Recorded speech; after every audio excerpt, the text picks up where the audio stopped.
Okay, and welcome back.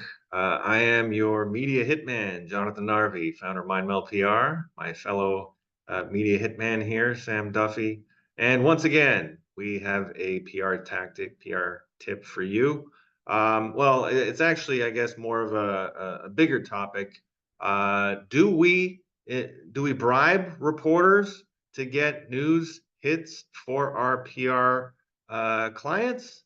Do we is that what we do? We figure out which news outlets are awesome, and then we just throw them money, and they create news. That's how it works, right, Sam?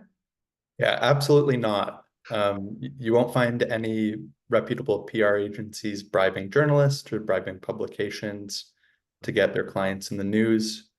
The PR process involves pitching reporters at the right time with the right story, with the right expert, and then the journalist and the editors there at the publication decide whether they're going to publish the story.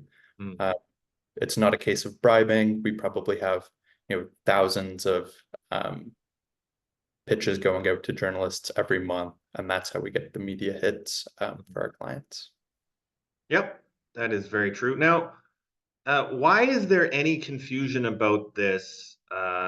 Like sometimes I'll get this on a sales call with a prospect who's maybe looking for help with PR, and they're confused about the difference between earned media and paid media. Paid media is a thing, to be fair. You can get into these deals where you're creating sponsored content, which is labeled as sponsored content, or it's labeled as, well, promotional feature or advertisement. It'll just say advertisement, maybe. There's going to be some kind of label attached to that. Now you might think, well, wait a second, I'm basically getting an article that looks kind of sort of legit, and maybe that's good enough. What do you say to that, Sam?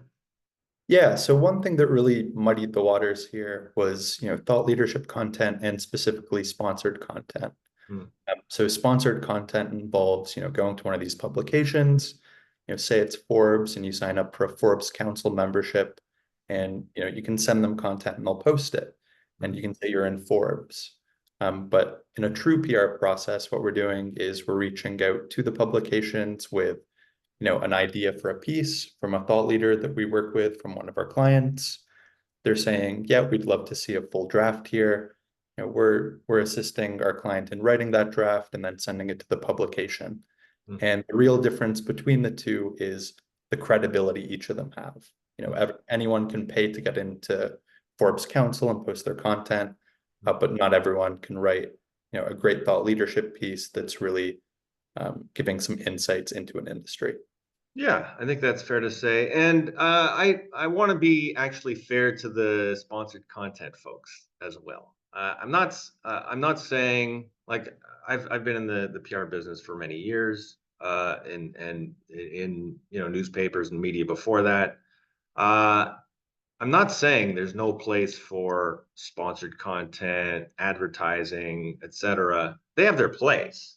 But if your number one priority is building credibility, as you said, Sam, it's going to come from like genuine earned media stories where a reporter is actually asking your CEO or another leader on the team some questions and getting some expertise, and it's a legit story. There's no label, sponsored content. It's just part of the news section. It's real news.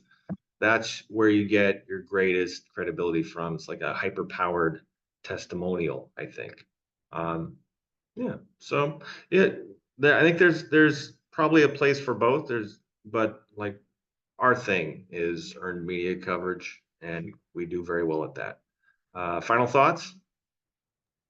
Yeah, I think you summed it up well there, Jonathan. There's definitely a place for both, but our expertise is really in bringing in those, you know, thought leadership, thought leadership pieces where we're showing the expertise of our clients, and news publication is really interested in publishing it. Yeah, earned media hits are where it's at. You can take that from the media hitman. Okay. Thanks, folks.